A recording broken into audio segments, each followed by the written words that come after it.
time, cannabis is a relatively minor drug, and if somebody's truly addicted and hell-bent to party all their lives, they're going to go and use a whole bunch of other far more serious drugs.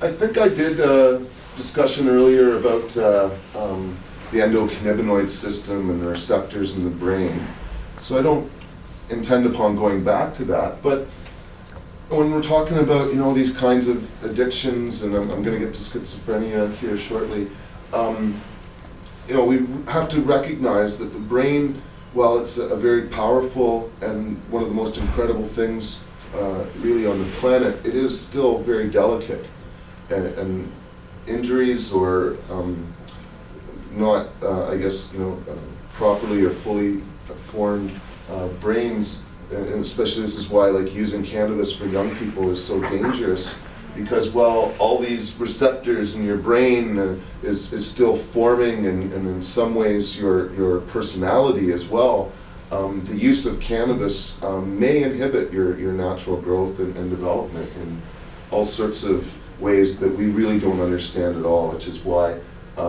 really the most serious negative impact of using cannabis is when someone under the age of 16 or maybe 16 starts using it, especially heavily, because they can really have an impact on the development of their endocannabinoid system and really even a lot of times the way that they work interact socially as well.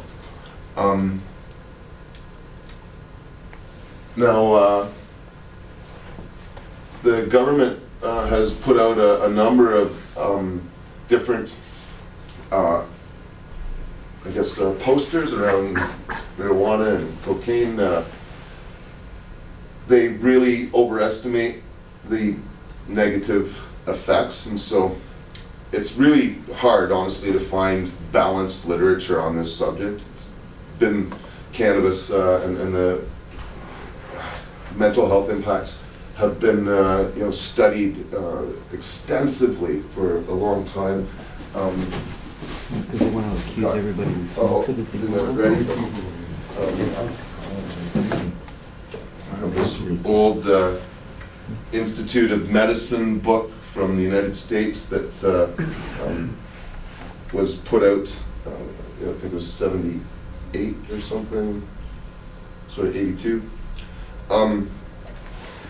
I believe that the NIDA, the National Institute of Drug Abuse in the United States, has published upwards of 12,000 studies trying to prove that cannabis causes issues with your nervous system, your eyes, your throat, lungs, heart, endocrine system, your immune system, and your reproductive system. Now, today in the newspaper is a perfect example of how the government and these drug companies can produce scientific information showing that cannabis has no benefits and possible harms. And there's 12,000 studies doing exactly what you'll hear about in the paper today, because they've been doing studies on Alzheimer's disease, and there's some preliminary studies done, I think, just in Vancouver that showed that it could be possibly useful. So, think they're going to study the raw plant like we're trying to do? No. They've produced this drug, HU210. It has synthetic compounds of cannabis. I'm not sure exactly what, haven't had time to look into it. Apparently, this particular drug is 100 to 800 times more powerful than the cannabis that you and I are exposed to. Now, right away, I'm wondering how they can have such a broad range of potential impacts, 100 to 800 times the strength of the cannabis that we're using. Either indicates that they don't have a baseline for the strength of cannabis that we're using, which I don't believe, but they just don't know how great of a drug or the impact of the very drugs that they're using.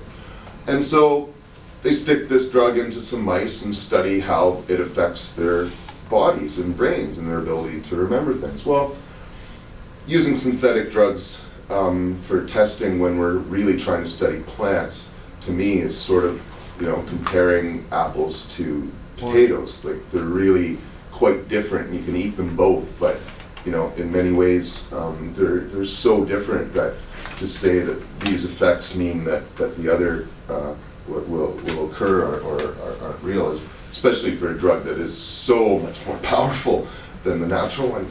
And the other thing that is missing in this synthetic drug, in my opinion, would be the essential oils and the full spectrum of chemicals available in the natural plant. And so a lot of these studies they've done or given extreme doses to various kinds of animals and essentially killed them in the process quite often, and then come out and said, oh, cannabis causes brain damage because we put this gas mask on a monkey for 12 hours and he had brain damage when it was done. Like, they literally did this sort of thing. And so it's very frustrating to have, again, in the newspaper today, this kind of information where they've proven that it doesn't have medical benefits that are common. I watched a documentary about this small town, I'm pretty sure it's in the United States, and this guy, his father had cancer, and he started making hemp oil, and in the video he actually shows you with marijuana like how to make this oil and like how it's properly made and everything, and he started giving his father just like a little dab of it a day, and eventually his cancer actually went away.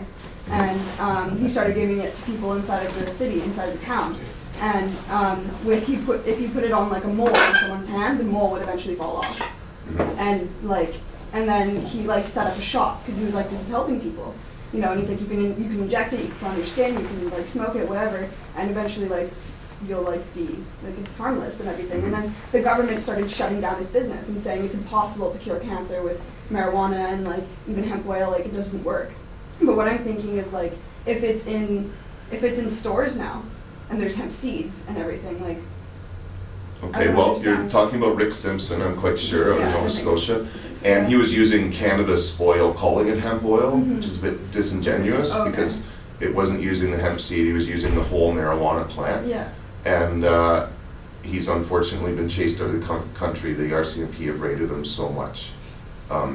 It's been, I guess, kind of the good, the bad, and the ugly. He's done a great job. He's helped out a lot of people, but he brought so much attention to himself that eventually, he was not able to win in court and is now. But there's witnesses inside of his own town. Oh yeah, we have them too. Try to tell Cancer Society that. They're making money off it. Proving it, getting the research done on the positive end has been a great frustration, especially when dealing with plant-based medicines because they don't want to study that. They want to study the drugs. It's quite a frustration, to be sure. But Rick's been a great inspiration to many people. The Cure, there's a movie is called. Yeah, Run from the Cure. Last year. We played it in our film festival here last year.